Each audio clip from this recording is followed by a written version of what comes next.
Hello friends, welcome back to Archana vlogs. ఎలా ఉన్నారు అందరూ?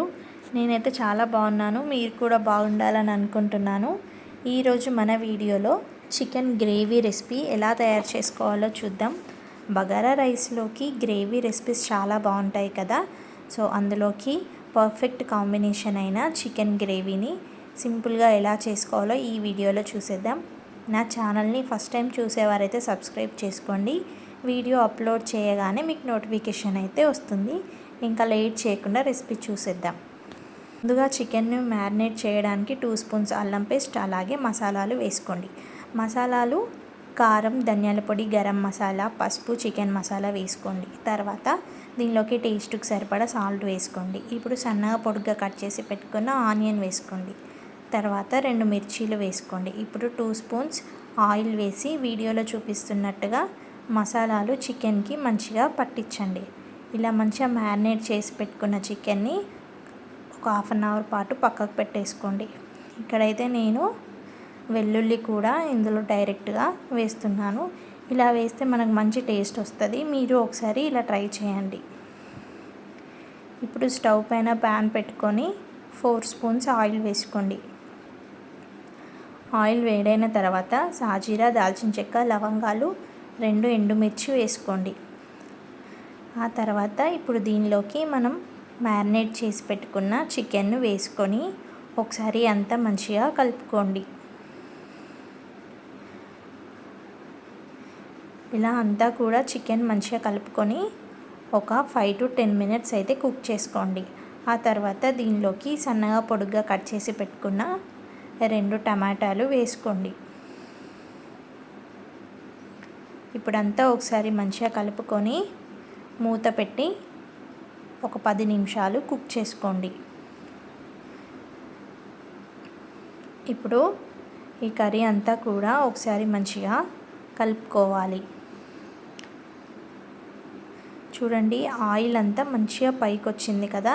ఇలా ఆయిల్ అంతా పైకి వచ్చాక ఇప్పుడు దీనిలోకి మన కన్సిస్టెన్సీకి సరిపడా వాటర్ అయితే వేసుకోవాలి. మీరు వాటర్ ఏమొద్దు అనుకునేవారు ఇలాగే మూత పెట్టి కుక్ చేసుకోండి. మనకు చికెన్లో ఉన్న వాటర్ అంతా రిలీజ్ అయిపోయి చికెన్ అయితే ఉడుకుతుంది. చూడండి, ఇక్కడైతే నేను గ్రేవీ కోసం చేస్తున్నాను కాబట్టి వాటర్ అయితే 2 గ్లాసెస్ అయితే వేసాను. ఒకసారి అంతా మంచిగా కలుపుకొని మూత పెట్టుకోవాలి. మధ్య మధ్యలో మూత తీసి కలుపుతూ ఉండాలి. మనం ఈ ప్రాసెస్లో చేస్తే టేస్ట్ బాగుంటుంది. అలాగే గ్రేవీ కూడా చాలా థిక్గా వస్తుంది.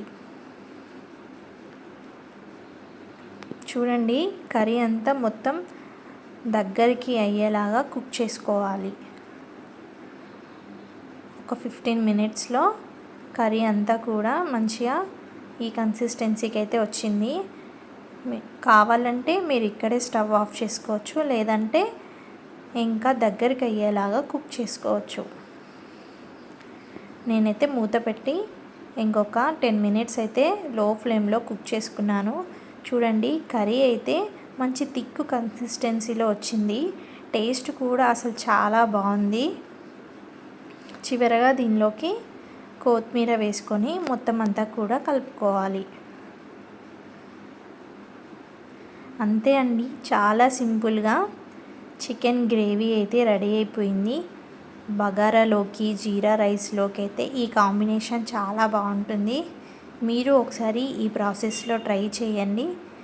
టేస్ట్ ఎలా వచ్చిందో కమెంట్ బాక్స్లో నాతో షేర్ చేసుకోండి.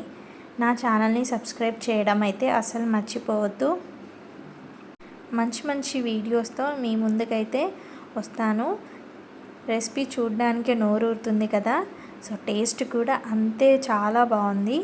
మీరు కూడా ఒకసారి కంపల్సరీ ట్రై చేయండి. మీకు ఎలా కుదిరిందో నాతో కమెంట్ బాక్స్లో షేర్ చేసుకోండి. డెఫినెట్గా ఈ రెసిపీ అయితే మీకు యూజ్ అవుతుందని అనుకుంటున్నాను.